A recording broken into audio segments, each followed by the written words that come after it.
Mungkin banyak orang Kristen akan komen, loh kamu kan nggak percaya mujizat, kamu kan ripom. Lah, malah kayak tadi, gue bahkan ngobrol kayak gitu langsung sama krunya.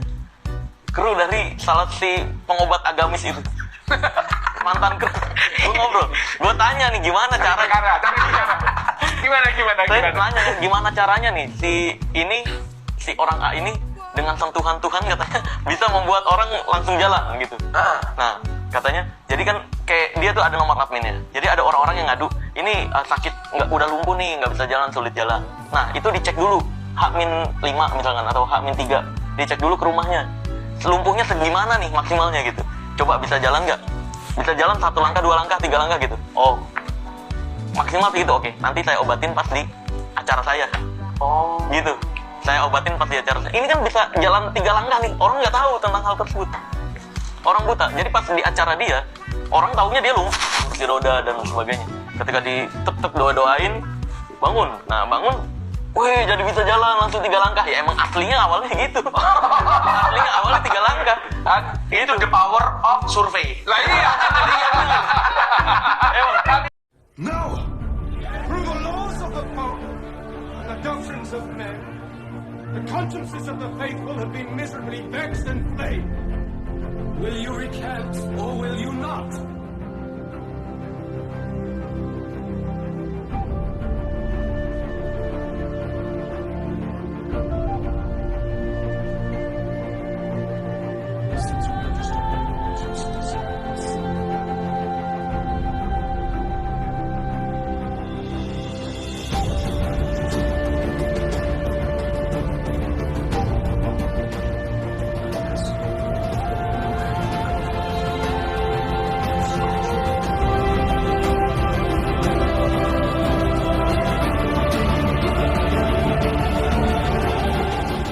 semua pendeta mujizat itu penipu, dan semua KKR kesembuhan itu tipu-tipu. Teman-teman, kita semua sudah tahu kan siapa pesulap merah. Intinya dia ini adalah orang pintar yang melebihi orang pintar. Di sini gue memandang pesulap merah ini dalam sudut pandang common grace, ya, anugerah umum Allah, bahwa Allah memang menghadirkan pesulap merah untuk mematikan bisnis jahat kesembuhan agamis yang sangat amat subur di Indonesia.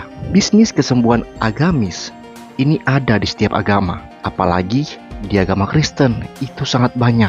Penyembuh agamis, orang-orang yang berprofesi sebagai pemuka agama yang mengaku bisa menyembuhkan orang sakit dengan kekuatan Tuhan, itu mereka penipu.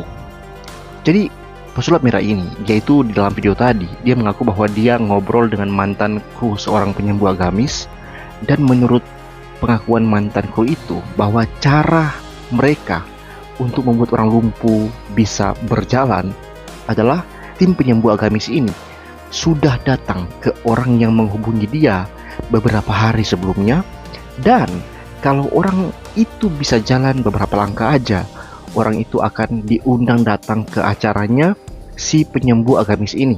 Nanti di acaranya dia akan pura-pura disentuh oleh si pendeta ini, ya, atau pemuka agama ini, kemudian disuruh jalan beberapa langkah semampu dia. Dan ini tambahan saya, beberapa langkah semampu dia itu kemudian direkam dan ditaruh di medsos bahwa orang ini kemudian bisa berjalan oleh mujizat. Ini juga terjadi sama mereka yang naik ke panggung, yang tuli, yang buta, yang lumpuh, yang kemudian bisa sembuh. Itu sebelum naik panggung, itu udah ada tim survei itu di depan buat menyeleksi orang-orang yang datang mau disembuhkan, yang masih bisa dengar dikit, atau masih bisa jalan dikit, atau masih bisa melihat dikit, ya, dibilang tuli, dibilang buta, dibilang lumpuh, kemudian setelah disentuh disuruh tuh buat hal-hal yang sebenarnya orang sakit ini masih bisa lakukan.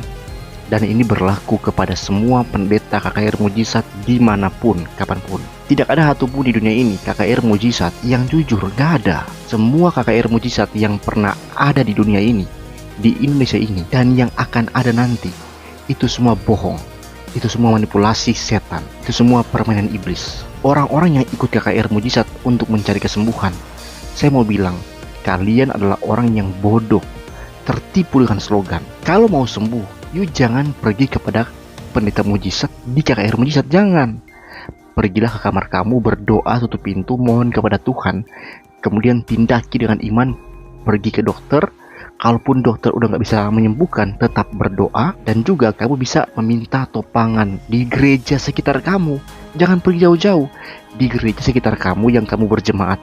Di situ kamu mohon tuh di doa syafaat untuk supaya bersama dengan jemaat menopang kesembuhan kamu, mendoakan, memohon kepada Tuhan bersama. Jadi doa dari pendeta, doa dari siapapun itu, dari kamu, dari orang tua kamu, anak kamu, teman kamu, itu bersifat menopang permohonan doa yang kamu lakukan di kamar kamu tadi. Gak ada pendeta bisa memastikan sebuah mujizat, apalagi bikin label KKR mujizat atau mujizat jalanan atau apapun itu. Itu tipuan iblis, seolah-olah mujizat itu sudah pasti dia bisa berikan. Toh labelnya KKR mujizat, tapi bohong. Banyak, sangat banyak, bahkan semua itu nggak sembuh. Ini ibarat kamu lihat iklan bioskop, jam 7 malam akan tayang film Doraemon. Pas lu datang jam 7, yang film yang tayang itu bukan Doraemon, tapi Dora the Explorer. Mungkin akan ada yang komen di bawah, oh saya disembuhkan di KKR sampai sekarang nggak sakit lagi. Sekarang itu cuma komentar dan nggak bisa dipercaya. Coba berikan, tunjukkan di video, upload di FB tag nama saya, upload di YouTube tag nama saya, ya. Tunjukkan bukti diagnosa dari dokter Anda bahwa pada tanggal sekian Anda sakit, didiagnosa oleh seorang dokter penyakit apa, kemudian tanggal itu kamu buktikan kamu telah pergi bertemu dengan pendeta A, dan ketika dia sentuh kamu, doakan kamu, dokter kamu langsung berikan diagnosa lagi kepada kamu, bukti bahwa kamu sembuh dengan ajaib. Gak ada yang bisa kemudian seperti itu. Dan begitulah KKR mujizat. Gak ada orang yang datang yang bawa dokter untuk memvalidasi. Itu gak pernah ada. Dokter dilarang di tempat-tempat KKR mujizat ini untuk membuat validasi, kecuali dokter ini disiapkan oleh si pendeta ini. Maka kita bersyukur ada orang seperti pesulap merah ini. Semua orang beragama, termasuk Kristen, harus bersyukur ada common grace, ada anugerah umum Allah yang Allah berikan untuk membebaskan Indonesia dari para penipu-penipu, orang-orang yang menggunakan label agama untuk meraup keuntungan, meraup kekayaan dari pelayanan penyembuhan agamis ini. Ayo jangan jadi orang Kristen yang polos, yang mudah percaya dengan label-label seperti itu. KKR mujizat, pendeta mujizat, kesembuhan in Jesus name, dan sebagainya. Nah, bohong semua itu. Apa gunanya you berdoa? Apa gunanya pendeta you di sekitar kamu? Apa gunanya doa orang tua kamu? Apakah Tuhan pilih-pilih mendengar doa? Yang namanya karunia, ya, yang namanya karunia kesembuhan, itu karunia, itu pemberian Tuhan, bukan milik paten seseorang. Jadi Tuhan bisa berkarunia lewat mamamu, papamu, kakakmu, adikmu, pendetamu di gereja. Tuhan bisa berkarunia lewat mereka untuk menyembuhkan kamu. Pendeta yang mengklaim kesembuhan itu penipu. Ayo gunakan otak untuk berpikir, guys. Ayo, jangan beriman dengan cara membuang pikiran. Jangan. Pikiran itu adalah ciptaan Tuhan, pemberian Tuhan. Kalau dibuang itu sama dengan melawan kehendak Tuhan dalam hidup kita. Mungkin banyak orang Kristen akan komen, loh kamu kan gak percaya mujizat, kamu kan ripom. Lah, malah kami yang ripom ini, keyakinan kami terhadap adanya mujizat itu lebih besar dari keyakinan orang Kristen yang tolol seperti kalian. Karena kami meyakini jika Tuhan berkenan, mujizat bisa terjadi atas doa kami pribadi sendiri di dalam kamar kami. Tanpa perlu kami datang-datang kepada pendeta AB di ujung mana. Kami yakin bahwa kami pun akan didengar ketika kami bermohon mujizat dari Tuhan dan Tuhan berkenan untuk memberikannya. Itu keyakinan ripom, ya. Sedangkan orang Kristen-Kristen yang tolol ini berpikir mujizat hanya terjadi lewat pendeta A atau pendeta B yang terkenal, yang bisa bikin mujizat. Iman semacam ini bukan hanya tolol, tapi benar-benar meragukan kuasa Allah dalam doa. Benar-benar merendahkan Tuhan dan meninggikan pendeta tertentu yang tipu-tipu ini. Saudara-saudara, sekali lagi untuk kesekian kali saya ingatkan, waspadalah terhadap pendeta yang terkenal karena mujizat. Mereka itu nabi palsu yang pasti akan Tuhan hukum suatu hari nanti. God bless.